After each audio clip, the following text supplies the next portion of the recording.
2 Samuel chapter 19. Winarni nga ni Joab si David. May nagbalita kay Joab na humahagulgol at nagluluksa si King David para kay Absalom. Kaya naman napalitan ng lungkot yung celebration nila kasi nalaman nilang nagluluksa ang hari para sa anak niya. Tahimik silang bumalik sa city na parang mga sundalong talunan at hiyang-hiya. Tinakpan ng hari ang mukha niya at sumigaw ng sobrang lakas, "O anak kong Absalom! O Absalom! Anak ko! Anak ko!" Kaya pinuntahan ni Joab ang hari at sinabi, "Pambihira naman! Alam niyo bang pinahiya niyo ngayon ang mga nagligtas sa buhay niyo at sa pamilya niyo, pati sa mga asawang lingkod niyo? Mahal niyo yung mga taong galit sa inyo pero galit kayo sa mga nagmamahal sa inyo. Sa pinapakita niyo ngayon, parang baliwala lang kami sa inyo. Mas masaya kayong buhay si Absalom kahit mamatay na kaming lahat. Kung kaya lumabas kayo at i-congratulate niyo ang mga tauhan niyo. Pag di kayo pumunta, sinusumpa ko kay Lord, wala kahit isang maiiwang kasama niyo ngayong gabi. At yan ang magiging pinakamalalang pangyayari sa buong buhay niyo." Kaya tumayo ang hari at pumunta sa upuan niya sa gate. Sinabihan ang mga sundalo, "Tingnan niyo, nakaupo na sa may gate ang hari." Kaya pumunta ang mga sundalo sa harap ng hari. Nagready si David na bumalik sa Jerusalem. Meanwhile, nagsibalikan ang mga Israelites sa mga bahay nila. Tapos, nagkaroon ng pagtatalo ang mga taga-Israel. Sabi nila, "Niligtas tayo ni King David sa mga kalaban natin. Niligtas niya tayo sa mga Philistines. Pero dahil kay Absalom, napilitan siyang iwan ang bayan niya. Tapos, ginawa nating hari si Absalom, kaya lang patay na siya ngayon. Bakit wala ni isa man sa atin ang nagsasabing ibalik si King David?" Nakarating sa hari ang usap-usapan ng mga Israelites. Kaya nagpadala ng message si King David sa mga priest na sina Zadok at Abiathar. "Sabihin niyo sa mga leaders ng Judah, bakit kayo pa yata ang huling magpapabalik sa hari sa palasyo niya? Pamilya ko kayo at mga kadugo. Bakit kayo pa ang huling magpapabalik sa akin? Sabihin niyo kay Amasa, di ba kadugo kita? Simula ngayon, ikaw na ang commander ng army kapalit ni Joab. Parusahan sana ako ng Diyos kung hindi ko ito gagawin." Nahikayat naman ni Amasa ang mga taga-Juda at nagpadala sila ng message, "Mahal na hari, bumalik na po kayo dito, pati na ang mga tauhan nyo." Kaya naglakbay na pabalik ang hari. Pagdating niya sa gilid ng Jordan River, sinalubong siya ng mga kalalakihan ng tribe ng Judah na galing sa Gilgal para samahan sila patawid ng ilog. Si Shimei na taga Bahurim na anak ni Gera na mula sa tribe ni Benjamin ay nagmamadaling pumunta kasama ng mga tao para salubungin si King David. Kasama niya rin ang 1,000 na mga lalaki mula sa Benjamin. Tapos si Siba, yung servant ng pamilya ni Saul, kasama ang kanyang 15 na anak na lalaki, pati na rin yung kanyang 20 na servants ay nagmamadali ring pumunta ng Jordan. Nauna siyang dumating doon kesa sa hari. Nandun siya para mag-assist sa pagtawid ng pamilya ng hari at kung may iba pang gustong ipagawa ang hari. Naawa si David kay Shimei.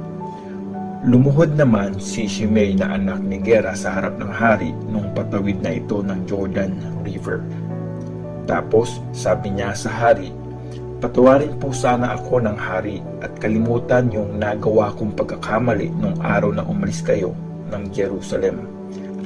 Sana po kalimutan na yon ng hari. Inaamin ko po na nagkasala ako. Kaya nga po nandito ako ngayon. Inunahan ko po ang lahat ng tribe ni Joseph para salubungin ang mahal na hari." Sumagot si Abishai na anak ni Zeruiah, "Hindi ba dapat patayin na itong si Shimei kasi ininsulto niya ang pinili ni Lord?"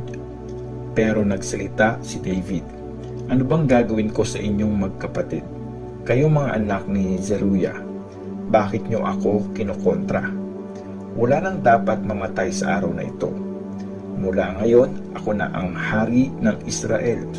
Pagkatapos, nagpromise ang hari kay Shimei, walang sinumang papatay sa iyo. Naawa si David kay Mephibosheth. Sumalubong din sa hari ang apo ni Saul na si Mephibosheth. Hindi na siya naghugas ng paa, nag-ahit ng balbas at naglaba ng damit mula nang umalis ang hari hanggang sa makabalik ito ng ligtas. Nung dumating siya galing Jerusalem para salubungin ang hari, tinanong siya nito, "Mephibosheth, bakit hindi ka sumama sa akin?" Sumagot siya, "Mahal kong hari, niloko po ako ng tauhan ko. Alam niyo naman na lumpo ako. Kaya sinabi ko po sa kanya, i-ready mo ang donkey na sasakyan ko at sasama ako sa hari. Siniraan niya po ako sa aking mahal na hari, pero ang aking mahal na hari ay parang angel ng Diyos. Gawin niyo po kung ano sa tingin niyo ang tama. Lahat po kaming pamilya ng tatay ko ay dapat mamatay sa harap ng aking mahal na hari. Pero sinama niyo po ako sa mga kasalo niyo sa pagkain. Ano pa po bang mahihiling ko sa hari?" Sabi sa kanya ng hari, "Okay, tama na yan. Nag-decide na akong paghatian niyo ni Ziba ang lupa ni Saul." Sabi ni Mephibosheth sa hari, "Hayaan niyo na pong kunin niya na lahat. Ang mahalaga, ligtas po kayong nakabalik." Ang reward ni David kay Barzillai. Tapos dumating naman mula sa Rogelim si Barzillai na taga-Gilead. Hinatid niya si King David hanggang makarating sa Jordan River. Masyado nang matanda si Barzillai. 80 years old na siya noon.